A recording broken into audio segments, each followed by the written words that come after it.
kabarnya hari ini? Seneng banget loh bisa kumpul lagi sama kalian. Nah, aku mau nyapa nih teman-teman dari Bandung, dari Kedoya, dari Kelapa Gading, dari Bekasi, dari Tasikmalaya, ataupun dari lokasi lainnya. Dan buat teman-teman yang baru pertama kali ikut ibadah ini, welcome guys! Oke, buat teman-teman yang masih nonton di YouTube, yuk aku mau ngajak kalian ikut kita di platform battleteens.online.church. Atau kalian juga bisa klik link di bawah sini. Supaya di platform ini kita bisa saling ngobrol dan saling mengenal juga guys. Dan buat teman-teman yang udah ada di platform nih, yuk kita ramein kolom chatnya. Aku ngajak kalian semua yang udah siap ibadah untuk komen di bawah, aku siap ibadah. Oke teman-teman, sebelum kita beribadah, mari kita menyatukan hati dan kita berdoa. Allah Bapa di dalam surga, terima kasih ya Tuhan, karena atas kasih karunia-Mu kami dapat berkumpul di sini untuk memuji dan memuliakan nama-Mu. Ya Tuhan, kiranya ibadah ini berjalan dari awal sampai akhir sesuai kehendak Engkau, dan hanya nama Engkau yang ditinggikan dan dimuliakan. Berkati juga ya Tuhan, agar firman hari ini dapat menjadi berkat bagi kami semua yang mendengarkan. Hanya dalam nama-Mu Tuhan Yesus Kristus kami berdoa dan berterima kasih. Amin. Oke teman-teman, selamat ibadah dan selamat hari Minggu. Shalom Youth dan Teens, yuk kita mau sama-sama satukan hati kita mau satukan pikiran kita mau memuji muliakan nama Tuhan, kita mau merasakan hadirat Tuhan lebih dalam lagi. Karena kami percaya Tuhan, Roh Kudus-Mu turun ya Tuhan di setiap tempat kami ya Bapa.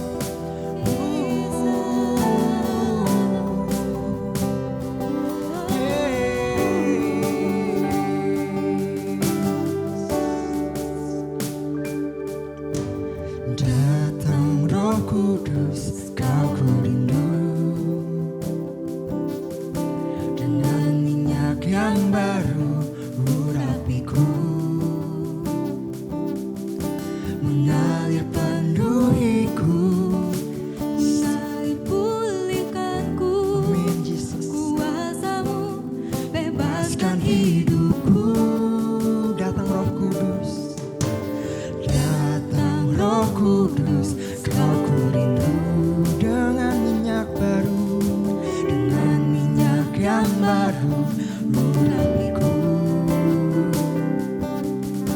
mengalir penuhiku, mengalir pulihkanku, kuasa-Mu bebaskan hidupku.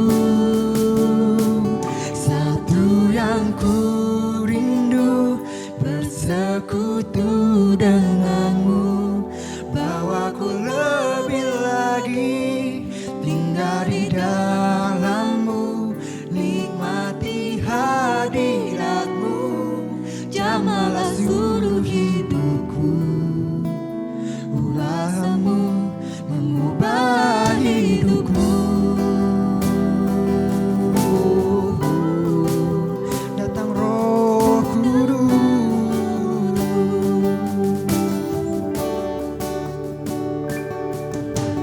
Datang Roh Kudus, Kau ku rindu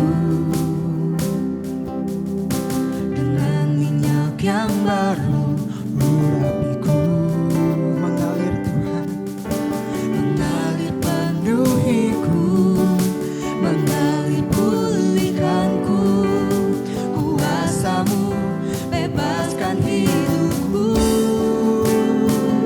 Satu yang ku rindu, bersekutu denganmu, bawaku lebih lagi, tinggal di dalammu, nikmati hadiratmu, jamalah seluruh hidupku.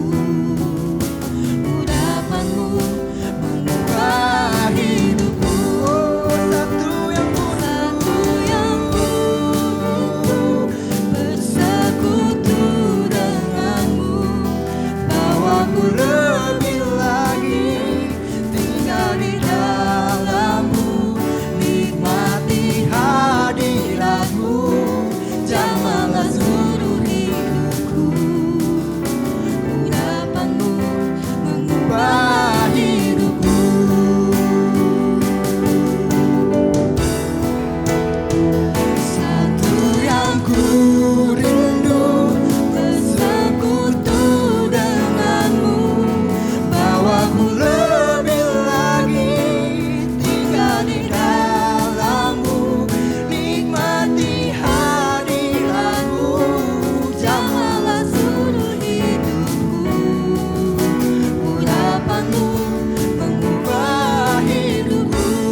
never fail. Your promises never fail. Your promises never fail. Your promises never fail.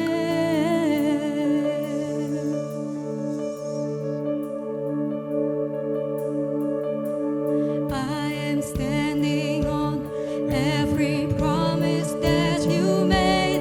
I will see it come to pass in your name, in your name.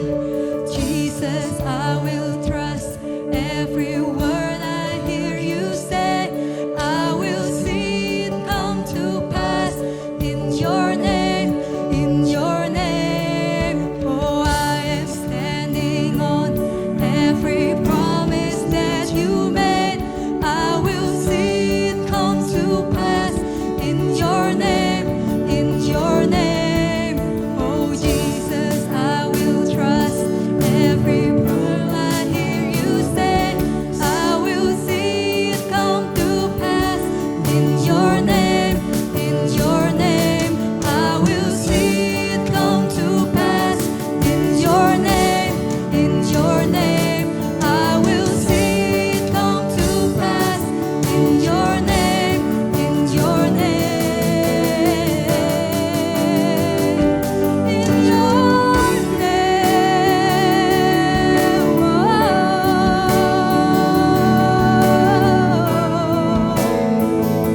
Yeah, we worship you, Jesus. I will worship you, Jesus.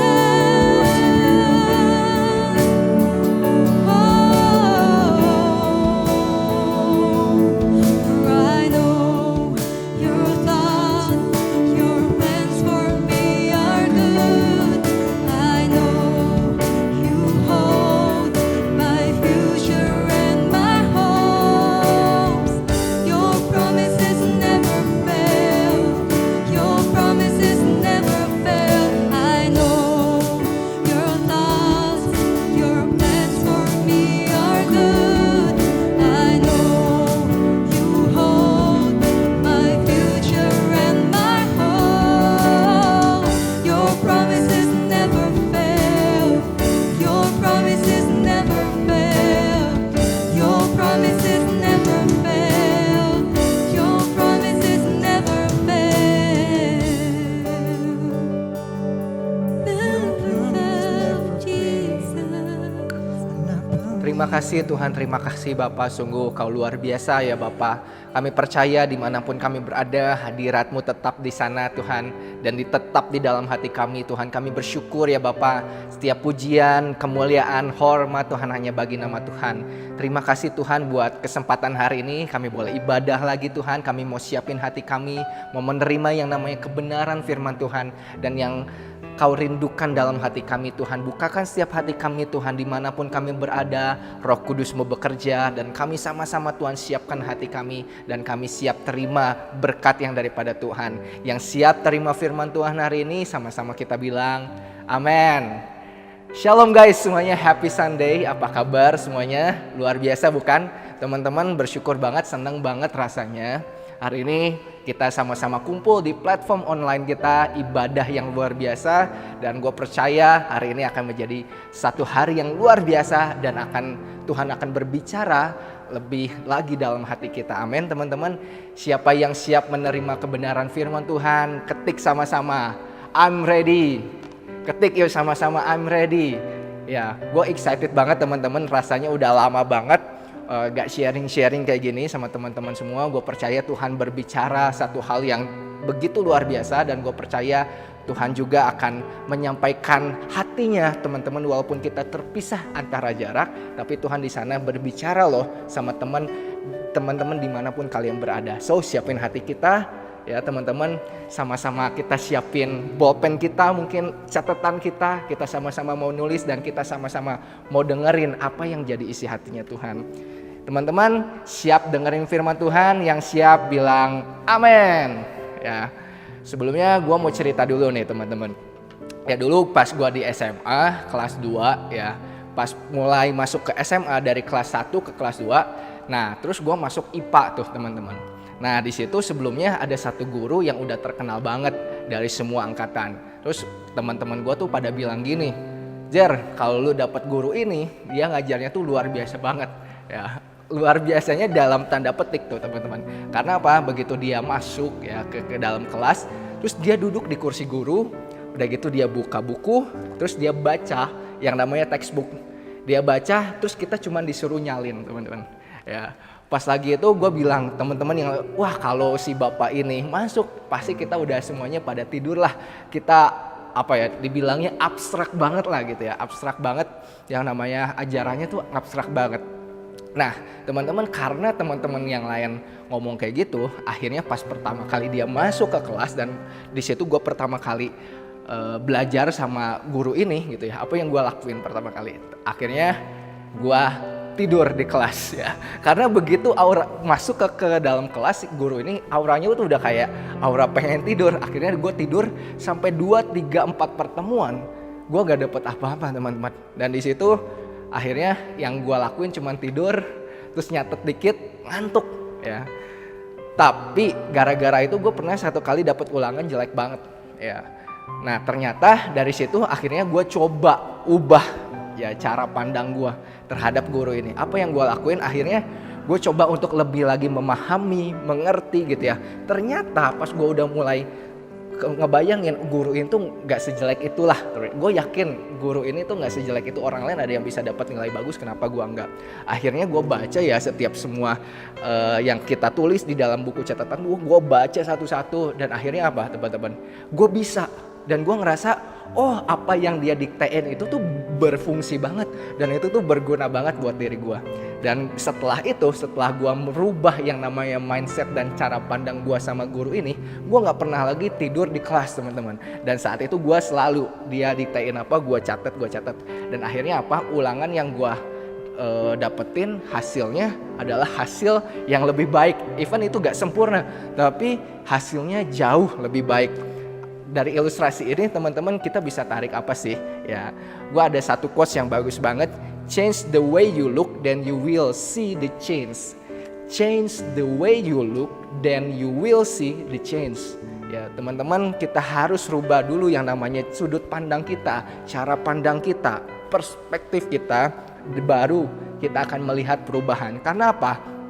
Karena cara kita memandang sesuatu akan menentukan tindakan kita selanjutnya teman-teman. Sama kayak tadi, pas gue udah ngerasa kayak guru ini tuh berbeda, guru ini tuh gak ngantukin, terus gue mulai excited dan segala macam. Ternyata hasilnya berbeda, karena tindakan yang gue ambil adalah tindakan yang berbeda. So teman-teman, ketika kita rubah sudut pandang kita, gue percaya ada hasil yang berbeda yang bakal kita dapetin. Sama teman-teman, kayak di firman Tuhan hari ini kita bakal bahas di Bilangan 13 sampai 14. Ceritain tentang apa sih? Ini adalah cerita yang terkenal banget. Mungkin teman-teman udah sering kali dengar cerita ini, yaitu cerita dari 12 pengintai, teman-teman. Ya, jadi pas lagi itu bangsa Israel pas di padang gurun ya, terus Musa nyuruh beberapa orang untuk mengintai yang namanya tanah Kanaan yang dijanjikan Tuhan, yang berlimpah susu madunya. Tuhan bilang ini akan jadi miliknya Israel. Nah terus Musa disuruhlah akhirnya 12 orang untuk pergi ke sana, terus mengintai selama berapa hari? Selama 40 hari. Terus Musa bilang, lu cek ya ke sana ya. 12 orang ini tuh adalah leader-leader ya. Lu cek ke sana, tanahnya bagus gak gitu ya. Terus lu cek ke sana orangnya gimana. Terus lu cek juga ke sana hasil tanahnya tuh kayak gimana ya. Dan ketika mereka disuruh, akhirnya selama 40 hari mereka mengintai di daerah sana ya teman-teman. Kita lihat di Bilangan 13 sampai ke 14 ya teman-teman. Di ayat yang pertama sampai kedua, Tuhan berfirman kepada Musa, suruhlah beberapa orang mengintai tanah Kanaan yang akan kuberikan kepada orang Israel dari setiap suku nenek moyang mereka. Haruslah kau suruh seorang, semuanya pemimpin-pemimpin di antara mereka. Nah, setelah mereka ngelakuin yang namanya research ya di dalam tanah Kanaan ini, apa yang mereka dapetin, ternyata di tanah Kanaan ini tuh benar-benar loh teman-teman, susu madunya luar biasa, hasil tanahnya luar biasa, tanahnya tuh subur banget.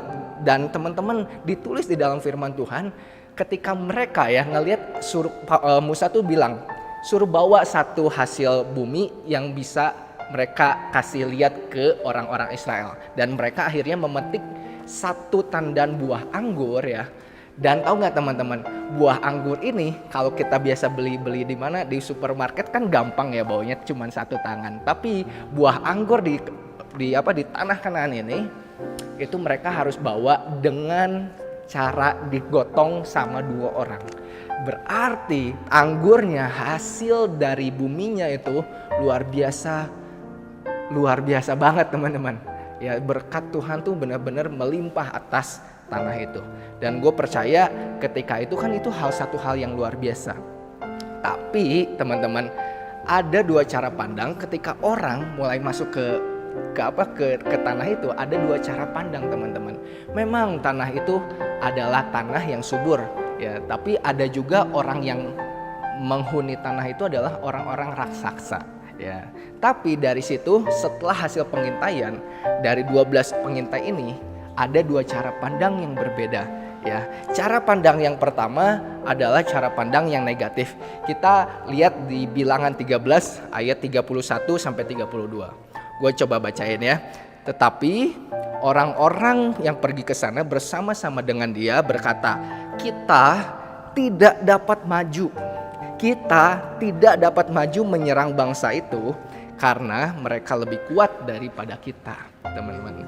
Nah, di ayat yang ke-32 juga mereka menyampaikan kepada orang Israel kabar busuk tentang negeri yang diintai mereka, dengan berkata, negeri yang telah kami lalui untuk diintai adalah suatu negeri yang memakan penduduknya, dan semua orang yang kami lihat di sana adalah orang-orang yang tinggi perawakannya.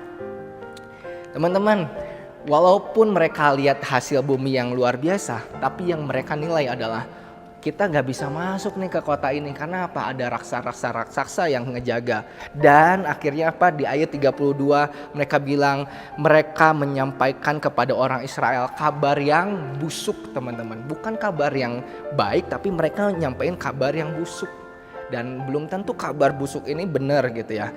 Bukan tentang hasilnya yang bagus, tapi mereka bilang apa? Negeri yang telah kami lalui untuk diintai adalah suatu negeri yang memakan penduduknya. Ini dahsyat banget ya teman-teman. Berbeda jauh dari fakta. Dan semua orang yang kami lihat di sana adalah orang-orang yang tinggi perawakannya. Yang mereka lihat adalah sisi negatif. Dampaknya apa sih teman-teman? Dilanjut di ayat yang ke-33, juga kami lihat di sana orang-orang raksasa, orang enak yang berasal dari orang-orang raksasa, dan kami lihat ini teman-teman, diri kami seperti apa? Belalang ya. Dan demikian juga mereka terhadap kami. Akhirnya orang-orang Israel yang 10 pengintai ini ya, ada 12, yang 10 bilang kami dinilai seperti belalang, teman-teman. Bayangin, belalang tuh kan kecil di antara orang raksasa itu. Artinya apa? Cara pandang yang negatif akhirnya membawa mereka jadi insecure, teman-teman. Di ayat yang ke-33 mereka dilihat diri mereka itu sekaya belalang. Bayangin, belalang kan kecil banget ya. Dan mereka tuh ngelihat diri mereka sekecil itu. Ya, dan akhirnya apa? Mereka gak pede dan mereka kalah sebelum bertanding, teman-teman. Ya, contohnya apa sih di dalam kehidupan kita? Mungkin kita juga sama.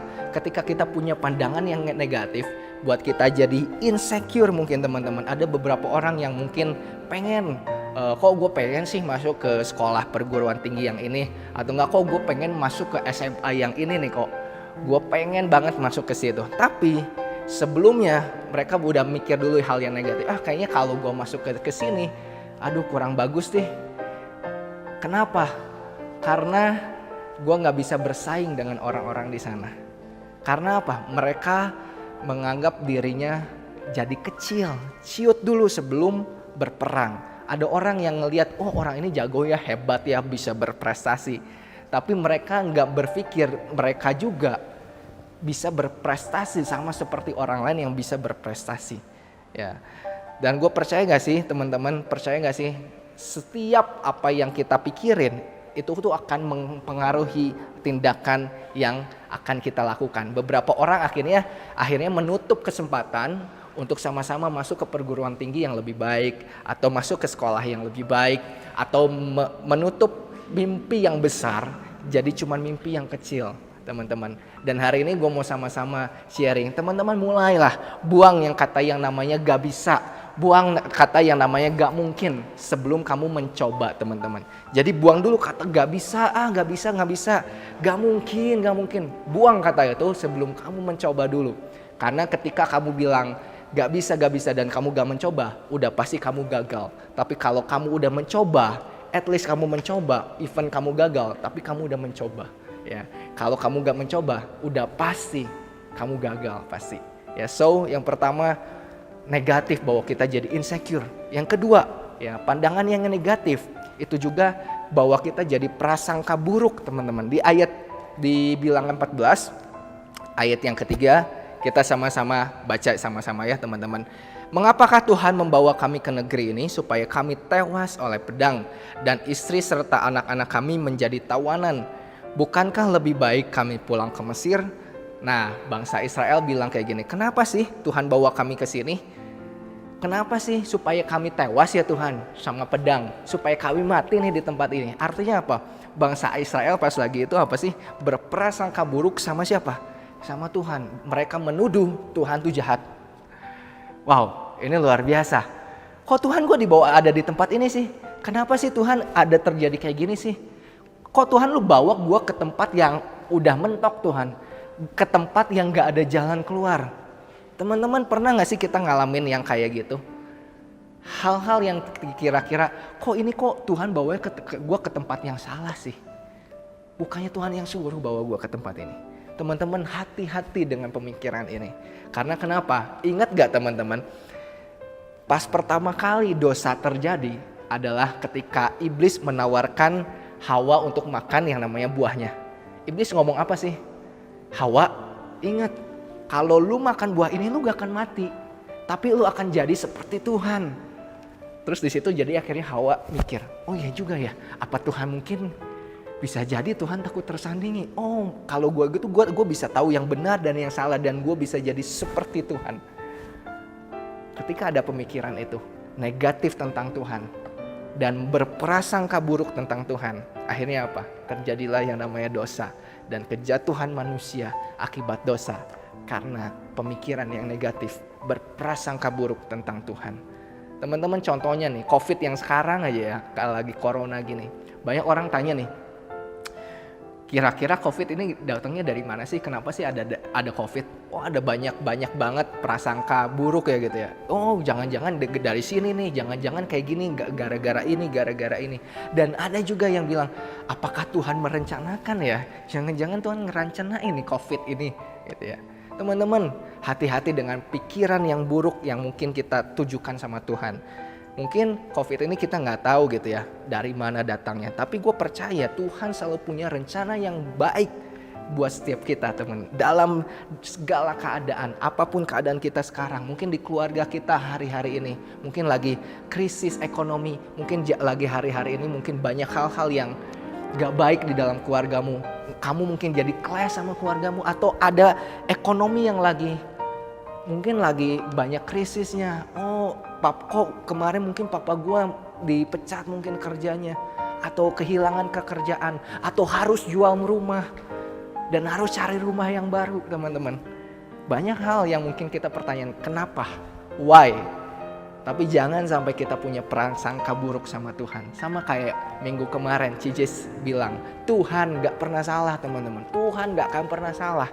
Ya, minggu kemarin pasti dibahas tentang Tuhan gak pernah salah. Dan gue percaya Tuhan selalu punya rencana yang baik buat kamu dan saya.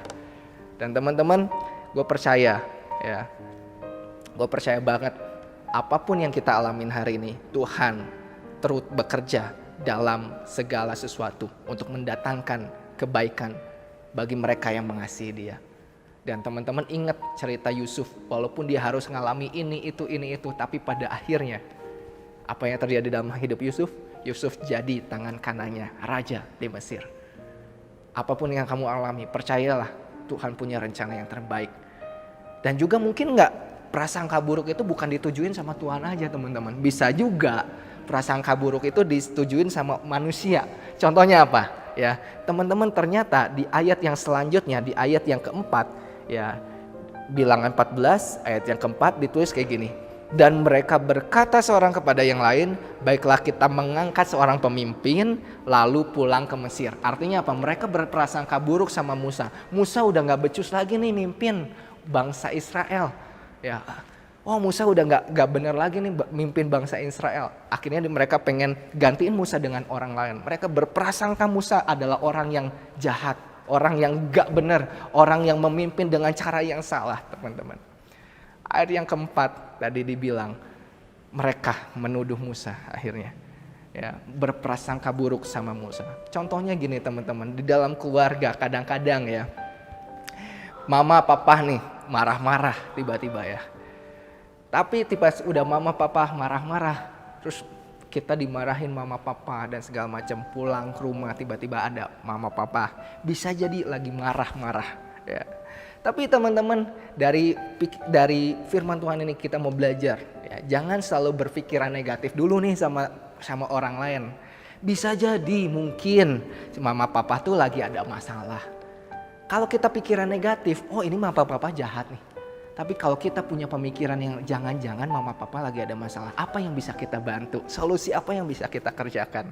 Atau ditegur mungkin sama siapa, sama papa mama, atau sama leader kamu mungkin ditegur, jangan bangun siang, jangan main game terus, ayo makan, jangan main game terus. Atau apa, tuh jangan pacaran dong sama si ini. Yeah.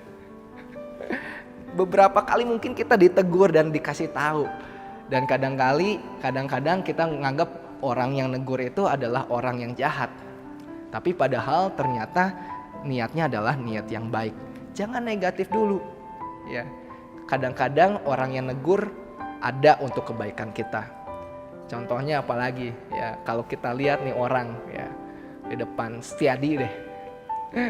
Setiadi. Kalau lihat di depan tampangnya besar. Terus apa, garang mungkin ya, serem. Wah ini kok Setiadi galak nih, tegas banget. Tapi jangan salah, hatinya lembut teman-teman ya. Lembut banget hatinya. Gak pernah aja kan kalau doa bareng-bareng ya. Lembut banget hatinya. Jangan kita negatif dulu sama orang ya. Sama kayak Musa juga nih, dinegatifin sama orang. Oh Musa orangnya kayak yang tegas, Musa orangnya kayak yang kayak gitu. Tapi di dalam hatinya Musa tuh punya hati yang lembut banget.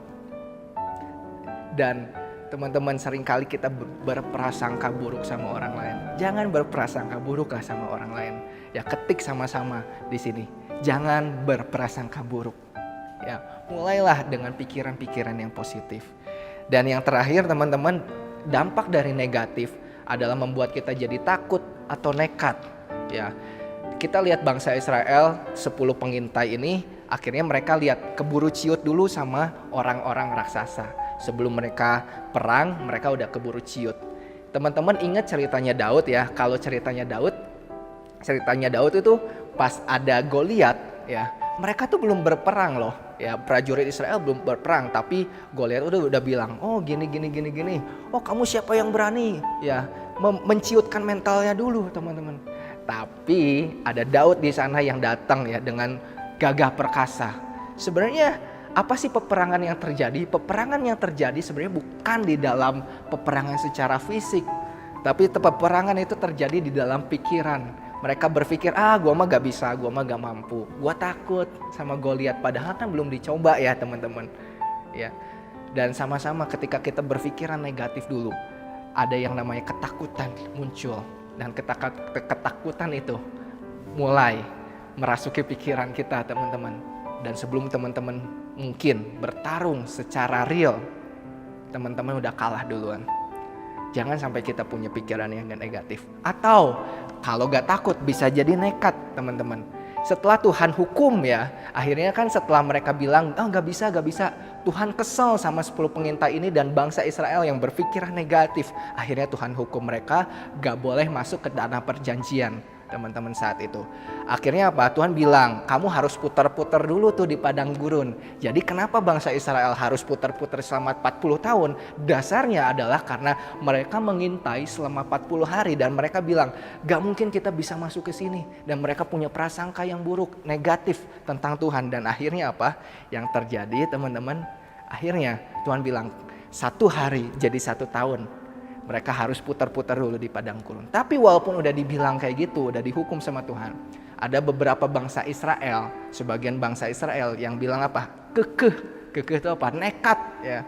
Walaupun dibilangin kayak gitu, nekat. Akhirnya di ayat yang ke-44, kita baca sama-sama di Bilangan 14 ayat yang ke-44 ditulis, meskipun demikian mereka nekat naik ke puncak gunung itu, tetapi tabut perjanjian Tuhan dan Musa juga tidaklah meninggalkan tempat perkemahan. Ayat yang ke-45, lalu turunlah orang Amalek dan orang Kanaan yang mendiami pegunungan itu dan menyerang mereka. Kemudian orang-orang itu mencerai-beraikan mereka sampai ke Horma. Akhirnya apa? Karena mereka gak taat akan perjanjian Tuhan, karena orang ini udah dibilangin gitu ya. Akhirnya apa? Nekat tetap.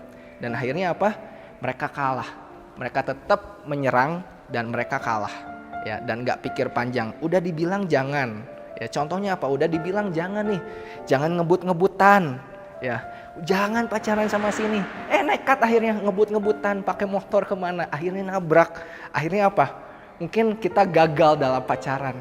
Udah masih muda jangan pacaran dulu misalkan ya. Ada beberapa yang tapi udahlah gak apa-apa, dia kelihatannya baik, tapi akhirnya setelah berapa bulan putus.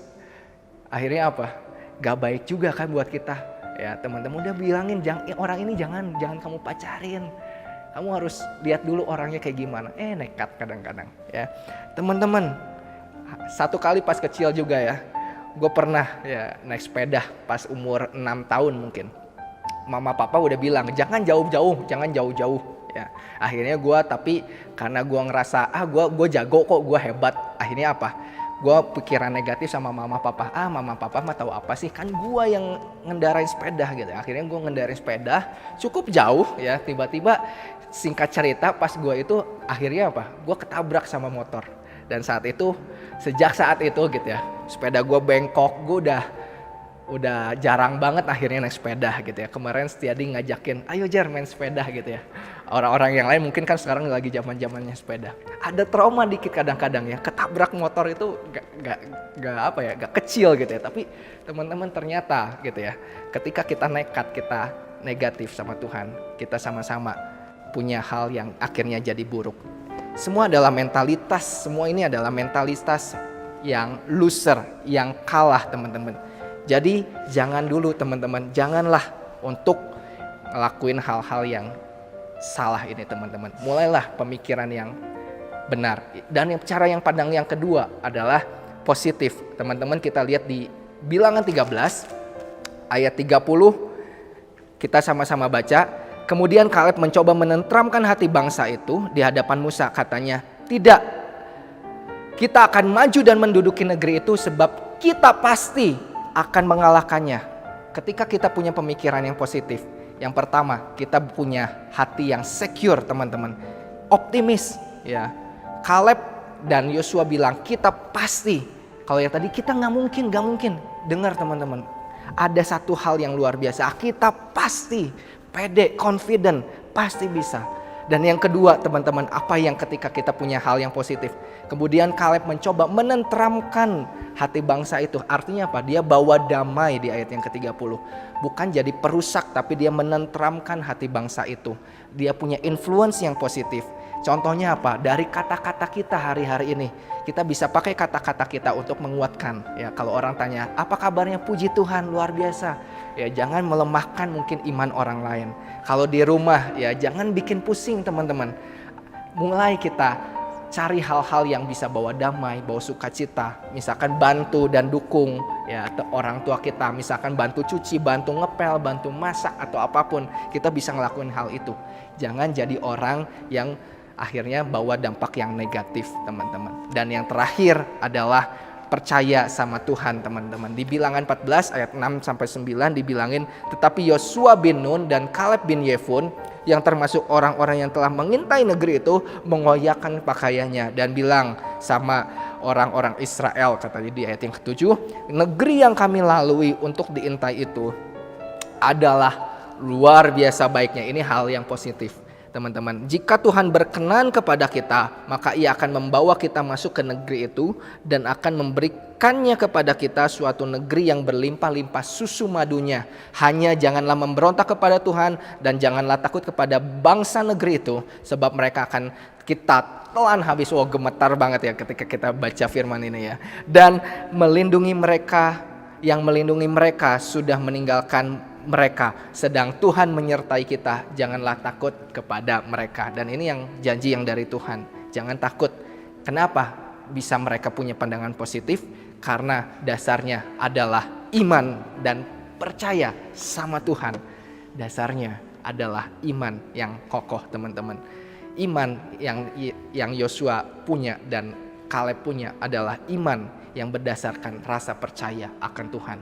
Kenapa mereka punya hal yang positif? Karena Tuhan telah berjanji akan memberikan tanah itu buat mereka. Dan iman itu selalu di Roma 10 ayat 17. Iman timbul dari pendengaran dan pendengaran akan firman Kristus, teman-teman. Jadi gimana caranya kita punya pandangan yang positif? Berimanlah sama Tuhan. Punya pandangan yang positif karena kita percaya ya teman-teman. Dan gue percaya ketika kita punya iman percaya, kita lagi peperangan, bukan dari peperangan yang mungkin hari ini kita hadapin, tapi mulai peperangan itu mulai dari pikiran kita. Gimana caranya? Mulai keluarkan senjata pedang rohmu dari hatimu sendiri dan mulai kalahkan setiap hal-hal yang negatif yang berkecambuk di dalam pikiranmu. Bahkan teman-teman, akhirnya Yosua dan Kaleb cuma 2 orang di antara ribuan orang bangsa Israel yang Tuhan izinkan masuk ke dalam tanah perjanjian, dan adalah orang-orang yang punya pandangan yang positif. Bahkan begitu mereka masuk pertama kali ke bangsa Yeriko, mereka mengalahkan bangsa Yeriko dengan cara yang mungkin gak pernah dipikirkan sebelumnya. Bukan dengan cara fisik perang-perangan, tapi dengan cara mengelilingi teman-teman yang namanya tembok Yeriko, dan tembok Yeriko itu runtuh. Medan perang kita mungkin di pikiran, tapi mulailah kalahkan setiap hal-hal yang negatif dengan pedang roh dalam hati kita. Jadilah pemenang, jadilah Yosua dan Kaleb masa-masa kini. Buatlah sesuatu, jangan kalah oleh kondisi yang sekarang ini. Change the way you look, then you will see the change. Gue percaya kalian akan jadi Yosua dan Kaleb yang akan memimpin bangsa ini, memimpin generasi ini untuk jadi generasi yang luar biasa. Amin. Kita sama-sama satu di dalam doa. Tuhan Yesus, terima kasih Tuhan buat hari ini. Kami bersyukur bahwa firman Tuhan, kiranya Tuhan meteraikan firman Tuhan ini di dalam hati kami, dan biarlah hati kami Tuhan memiliki hati yang punya Tuhan pandangan sesuai firman Tuhan, supaya firman Tuhan ini jadi pedang roh kami untuk mengalahkan setiap pikiran-pikiran yang negatif yang kami miliki Tuhan hari-hari ini. Tapi kami percaya Roh Kudus-Mu yang akan menguatkan kami di kala setiap apapun keadaan yang kami hadapi Tuhan. Tapi kami percaya Tuhan yang akan berperang buat setiap kami Tuhan, dan kami percaya kami mau punya pemikiran yang lebih positif lagi Tuhan. Kami percaya di dalam Tuhan kami punya pemikiran, dan kami punya percaya, iman percaya kami, dan kami punya pemikiran yang positif. Kami bersyukur, kami akhiri Tuhan sharing firman Tuhan ini, dan biarlah kami boleh melakukannya dalam kehidupan kami sehari-hari. Terpujilah nama Tuhan, hanya di dalam nama Tuhan Yesus kami telah berdoa dan mengucap syukur. Haleluya, amin. Wow, luar biasa banget ya tadi khotbahnya dari Coach Jere. Nah, jadi teman-teman ingat ya, kita tuh harus selalu punya pikiran atau pandangan yang positif. Nah, gimana sih caranya? Nah, yang kayak tadi udah dibilangin nih sama Coach Jere, kita tuh harus selalu punya mental. Yang pertama secure, yang kedua bawa damai, dan yang ketiga itu selalu percaya sama Tuhan. Hari ini gue ada beberapa pengumuman nih buat kalian. Yang pertama, kita tuh ada komsel seperti biasa, ada komsel Bandung dan juga Kedoya. Nih, kalian bisa lihat ya, ada di sini. Jangan lupa hubungin CP atau bisa DM Instagram kita. Terus yang kedua, jangan lupa nih, terutama buat para pelayan, kita ada Lighthouse setiap hari Sabtu jam 8 malam. Nanti bakal dikirim linknya sebelum jam 8. Jadi jangan lupa buat teman-teman untuk masuk ke dalam link itu ya, supaya kita bisa doa sama-sama. See you next week!